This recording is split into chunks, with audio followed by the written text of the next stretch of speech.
Welcome to the world of science fiction stories, and don't forget to like, share and subscribe my channel. Enjoy the listening. A warship so advanced, it's like something from the neon bright horizon. Commander Jack Thompson stared at the strange space station through the main viewport of his ship, the UES Pathfinder. The station hung in space like a forgotten toy, spinning slowly against the backdrop of a dying red star. Its metal skin reflected the crimson light, making it look as if it were covered in blood. "How long has it been here?" Jack asked, turning to his science officer. Tom Wilson shook his head. "Unknown, sir, but the radiation patterns suggest at least 50 years. And we're sure it's human-made." Jack raised an eyebrow. Human ships rarely ventured this far from Earth's colonies. The big alien empires, the Arcturians and the Vega Collective, controlled most of this sector. "The design is definitely human," Tom replied, "but it doesn't match any known Earth Defense Force blueprints. And there's something else strange, the metal composition includes elements we've never used in construction." Jack nodded slowly. "Prep the shuttle. I want a closer look." 2 hours later, Jack floated through the silent corridors of the derelict station with Tom and Security Chief Maria Green. Their helmet lights cut through the darkness, revealing walls covered in frost and strange symbols. "These markings," Maria said, running her gloved hand over a panel, "they're in English, but the lettering style is odd." Jack moved his light over the wall.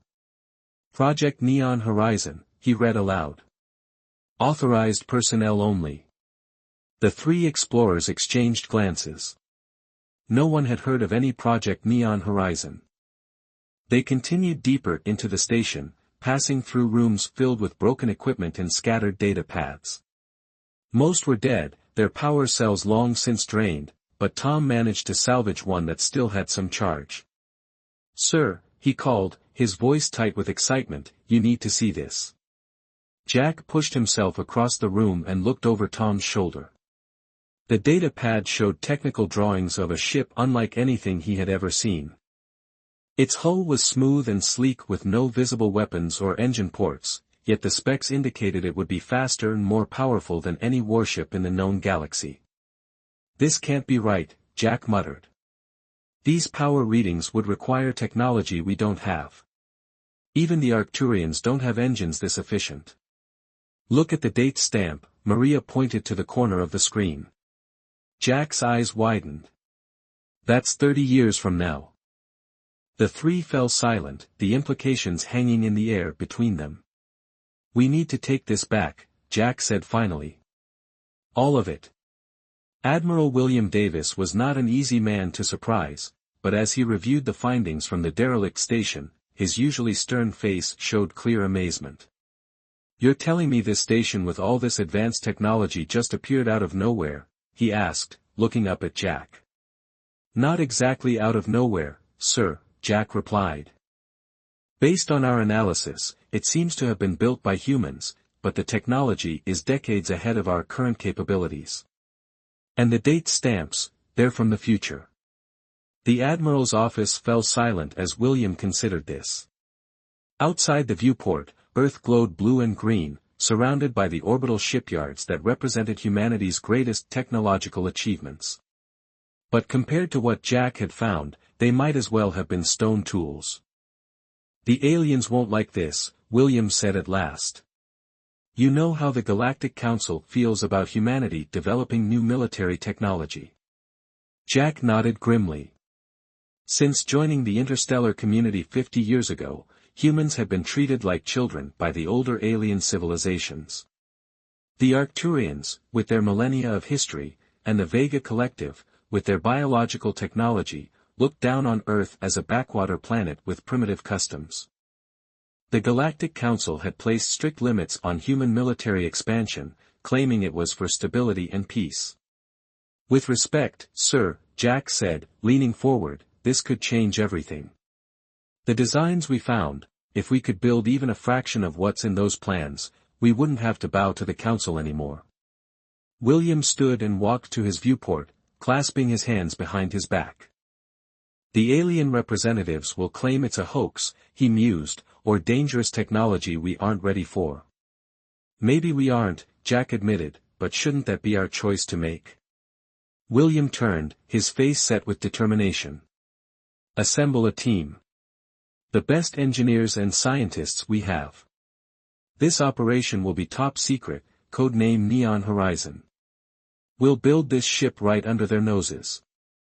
3 weeks later, Chief Engineer Laura Miller stared at the holographic designs floating above her workstation deep in the secret facilities beneath the lunar surface. Her team of 30 engineers and scientists worked around the clock, trying to understand the principles behind the mysterious warship. Some of this just doesn't make sense, she told Jack, who had been assigned as military liaison to the project. These aren't just advances on current technology, some of these systems work on principles we've never even theorized. Can we build it? Jack asked simply. Laura ran a hand through her short blonde hair. Parts of it, yes. The hull design, the basic power systems. But these, she pointed to sections of the hologram that glowed red, indicating unknown technology, we don't even know what these do, let alone how to make them. Before Jack could respond, an alarm blared through the facility. He rushed to a communications panel on the wall. Thompson here. What's happening? Sir, came the urgent reply, we have 3 Arcturian diplomatic vessels requesting emergency landing clearance at the main Earth spaceport. They're demanding to speak with Admiral Davis immediately. Jack and Laura exchanged worried glances. They know, she whispered. They can't, Jack insisted. The hologram flickered, and for a brief moment, both of them saw something impossible, a shimmering figure standing in the center of the room, humanoid but translucent, like it was made of light itself. Then it was gone. Did you see that? Laura gasped. Jack nodded slowly, a chill running down his spine. I think we're being watched. As if in response, one of the data pads on Laura's desk activated by itself. Text appeared on the screen, build it. Humanity depends on it. They are coming. Jack and Laura stared at the message, then at each other. Outside, the moon shook slightly as the first Arcturian ship entered lunar orbit. Time was running out. The Arcturian ambassador's skin rippled with blue light, a sign of anger among his kind. He stood tall and thin in Admiral Williams' office, towering over the human by nearly 2 feet. Your species has been engaging in forbidden research, the ambassador said, his translator making his words sound flat and emotionless despite his obvious rage. William kept his face neutral. I don't know what you're talking about, Ambassador Zor. The alien's 3 eyes narrowed. A human research team recently visited an anomalous structure near the Proxima star. Shortly after, unusual energy readings were detected from your lunar base. He leaned forward. The Galactic Council has rules about developing military technology beyond approved levels. The lunar base is a mining operation, William replied calmly, and yes, we did investigate an abandoned station, as is our right under galactic exploration laws. Ambassador Zor's skin flashed darker blue. We will be watching you, Admiral. The Council has authorized increased monitoring of human space. Without waiting for a response, he turned and left. William waited until the door closed before activating his secure line to the lunar base. They suspect something, he told Jack, but they don't know exactly what. How's progress? We're moving the operation, Jack replied. The lunar base is too obvious. We found a perfect spot in the asteroid belt, no one will look for us there. 3 months later, hidden in the hollowed-out core of a massive asteroid, Laura Miller watched as robots and workers in spacesuits assembled pieces of the mysterious warship. The construction area was huge, a cavern carved from rock and reinforced with steel beams. Bright lights hung from the ceiling, giving the place an eerie glow. The hull plating is nearly complete, she told Jack as they observed from a control room overlooking the construction, but we're still struggling with the power core. The plans call for materials we've never worked with before. Jack nodded, his face serious. Keep trying. The Arcturians have doubled their patrols near Earth. They're getting nervous. Laura was about to respond and a worker's voice came through her communicator, sounding panicked. Chief Miller. Section 7B, the tools, they're moving by themselves. Laura and Jack rushed to the section in question. When they arrived, they found a group of workers staring at a set of tools that floated in the air, assembling part of the ship's interior without anyone controlling them. Everyone out, Jack ordered, and the workers quickly left the area. Once they were alone, Laura approached the floating tools carefully. This has been happening more and more, she whispered.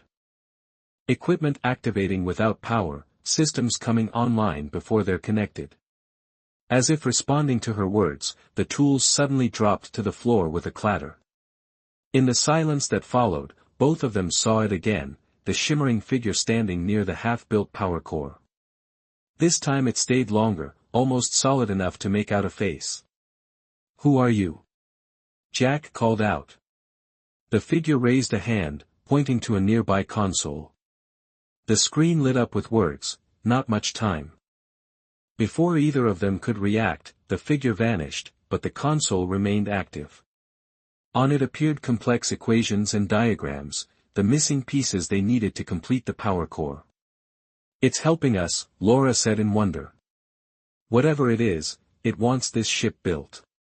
The next 6 months were a blur of activity. With the mysterious help, construction moved faster than anyone had expected. The ship took shape, sleek and beautiful, unlike any vessel humans had ever built. Its hull was smooth and dark, absorbing light rather than reflecting it, except for thin lines that occasionally pulsed with a soft blue glow. Admiral William visited the asteroid base regularly, bringing news from Earth that was increasingly concerning. The Vega Collective has joined the Arcturians in their protests, he told Jack during one such visit. They're demanding access to all human research facilities. The Earth government is under tremendous pressure. How much longer can you stall them? Jack asked. William looked grim. Not long. A month, maybe less. We'll be ready, Jack promised, though he wasn't sure if it was true. Laura worked 18-hour days, pushing herself and her team to the limit. The ship, now officially named Neon Horizon after the project found on the derelict station, was nearly complete, but problems kept appearing. The navigation system won't sync with the engines, she told Jack one evening, her eyes red from lack of sleep. It's like they're speaking different languages. They were in the ship's bridge, a circular room with sleek control panels and a captain's chair in the center. All around them, technicians worked on various systems, trying to make them function together. Suddenly, the lights dimmed. The shimmering figure appeared again, this time clearer than ever before. It looked like a man, tall and thin, wearing what seemed to be a uniform similar to Earth Defense Force design but more advanced. Everyone froze, staring at the apparition. The figure walked, or floated, to the main control panel. Its hands passed through the surface, but where they touched, systems began to activate. Screens lit up, showing lines of code that rewrote themselves before their eyes. It's fixing the integration problems, Laura whispered in awe. The ghost-like figure turned to look at them. For the first time, it spoke, its voice sounding distant and distorted, time running out. The Dominion coming. Must complete, the figure flickered and vanished before finishing its message, but the systems continued to come online, now working perfectly together. An alarm suddenly blared throughout the base. What is it? Laura asked. Jack rushed to a communication panel. His face turned pale as he listened to the report. 5 unknown ships just appeared at the edge of our solar system, he said. They're not Arcturian or Vega design. They've already destroyed our outpost on Pluto without warning. The room fell silent as everyone realized what this meant. Get Admiral William, Jack ordered. Tell him we need to launch the Neon Horizon. Now. Laura stared at him in shock. But it's not ready. We haven't tested half the systems. Jack looked at the ship's controls, still glowing with the energy left by the mysterious figure. I don't think we have a choice anymore, he said quietly. Whatever's coming, this ship might be our only hope. Outside in space, beyond the asteroid belt, the unknown ships moved steadily toward Earth, leaving destruction in their wake. This is insane, Captain Lisa Reynolds said as she was rushed through the corridors of the asteroid base. Alarms blared all around, and workers ran in every direction, carrying equipment and emergency supplies. I was pulled from patrol duty near Mars with no explanation, and now you want me to captain an untested ship?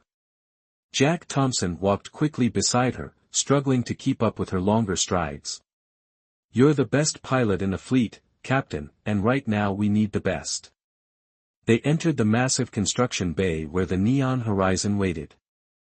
Lisa stopped in her tracks, her eyes widening at the sight of the ship. Unlike the bulky, functional designs of normal Earth vessels, this one was elegant and sleek. Its dark hull seemed to drink in the light around it, while thin lines along its surface pulsed with a soft blue glow. What is it? She whispered. Hopefully our salvation, Jack replied, because nothing else we have can stop what's coming. Admiral Williams' face looked grim on the main screen of Earth Defense Headquarters. Around him, military officers and civilian leaders watched in horror as footage played showing the destruction of the Neptune research station. Strange ships, shaped like twisted thorns and glowing with red energy, fired weapons that seemed to tear holes in space itself. The unknown fleet has bypassed Jupiter's defense line without engaging, reported a young officer. They'll reach Mars in 6 hours. What about the Arcturians? The Vega Collective? Have they responded to our distress calls? Asked the Earth president, his face pale with fear. Williams' expression hardened. The Galactic Council has issued a statement. They're calling this a local security matter, and have ordered all Council ships to withdraw from our system. They're abandoning us, the president said in disbelief. William nodded slowly. It appears so, sir. Then what options do we have? William took a deep breath. One, Mr. President. Just one. On the asteroid base, chaos reigned as the crew prepared for launch. The neon horizon was supposed to undergo months of testing before its first flight. Instead, it was being rushed into service with systems still being installed and calibrated. Laura Miller worked frantically at a control panel, sweating despite the cold air. The power core is stable, but I can't guarantee it will stay that way under combat conditions, she told Lisa, who stood behind her on the bridge. And half the weapon systems are still offline. Lisa nodded, taking in the information calmly despite the pressure around her. A hastily assembled crew of 20, all volunteers, worked at various stations. Most of them were engineers who had helped build the ship, not trained military personnel. What about the engines? Lisa asked. They should work, Laura replied. In theory. That's not very reassuring. It's the best I can do with the time we have. Lisa placed a hand on Laura's shoulder. It will have to be enough. Take your position, Chief Engineer. As Laura moved to the engineering station, Jack approached Lisa. The enemy fleet has destroyed our outer system defenses and is approaching Mars. Our conventional ships are engaging, but, he didn't need to finish the sentence. Everyone knew Earth's military was outmatched. Lisa settled into the captain's chair. It molded to her form instantly, feeling strangely comfortable, as if it had been made specifically for her. All stations, prepare for launch, she ordered. Disconnect all moorings and power up the main drive.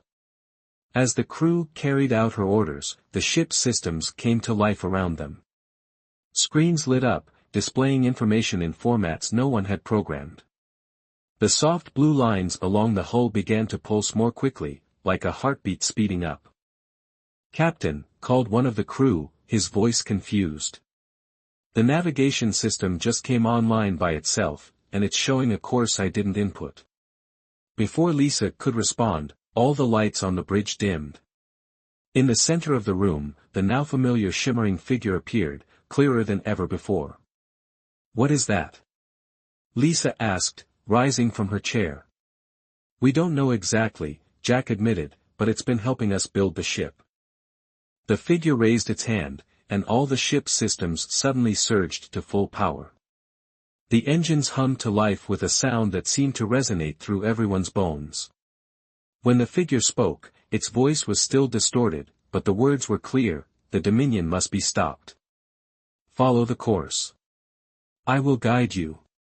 The figure vanished, but the ship continued powering up, systems activating in perfect sequence without anyone touching the controls.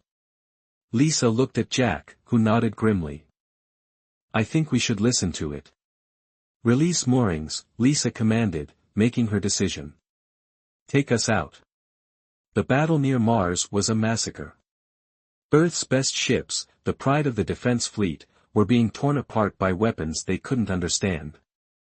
The Dominion vessels moved in perfect formation, their red energy beams cutting through shields and hulls like they were made of paper.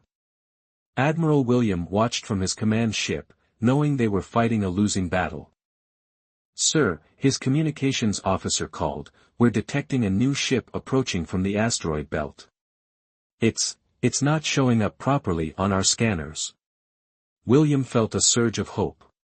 On screen, the main display showed a dark ship moving faster than should have been possible, trailing blue energy like a comet's tail.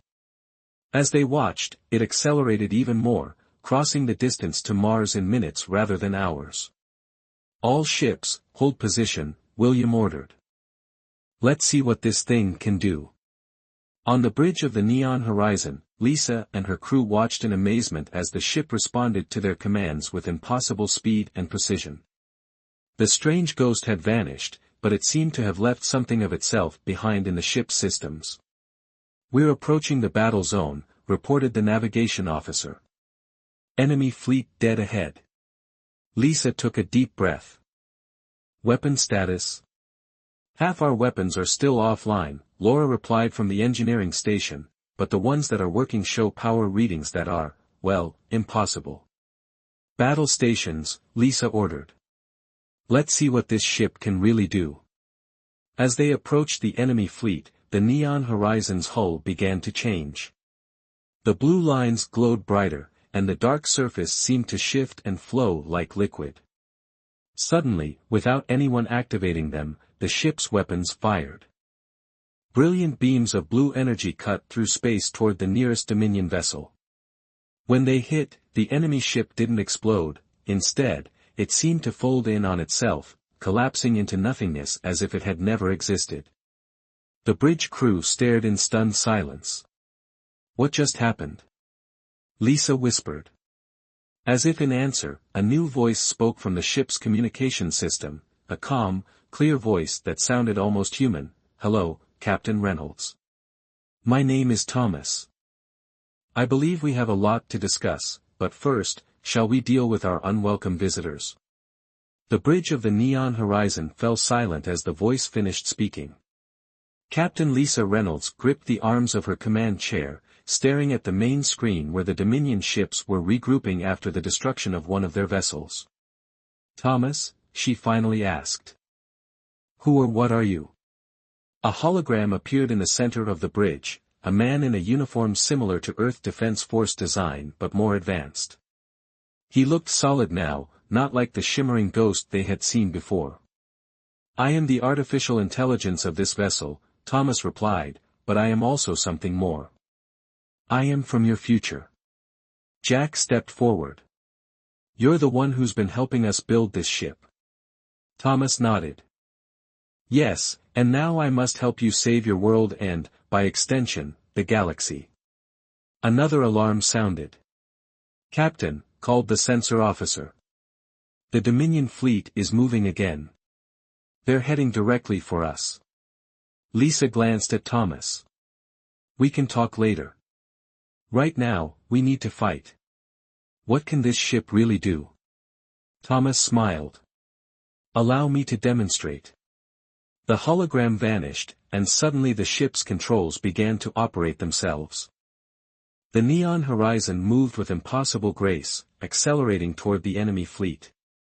"All power to forward shields," Thomas's voice said from the speakers. "Preparing to engage phase shift." The blue lines on the hull brightened, and a strange sensation passed through the ship. Lisa felt like her body had become slightly less solid, as if she were partly in a dream. "What's happening?" Laura asked from the engineering station, looking at her hands in wonder. "Phase shift," Thomas replied. "We are partially outside normal space. Their weapons cannot fully affect us now." On the main screen, they watched as red energy beams from the Dominion ships passed partly through the neon horizon, causing minimal damage where they should have cut the vessel in half. "Returning fire," Thomas announced. The ship's weapons activated again, sending blue energy toward 3 Dominion vessels at once. Like before, the enemy ships didn't explode but seemed to fold inward and vanish. Admiral Williams' voice came through the communication system. "Neon horizon, what in God's name are we seeing? How are you doing this?" Lisa didn't know how to answer, but Thomas spoke for her. "Admiral William, I suggest you withdraw your remaining ships.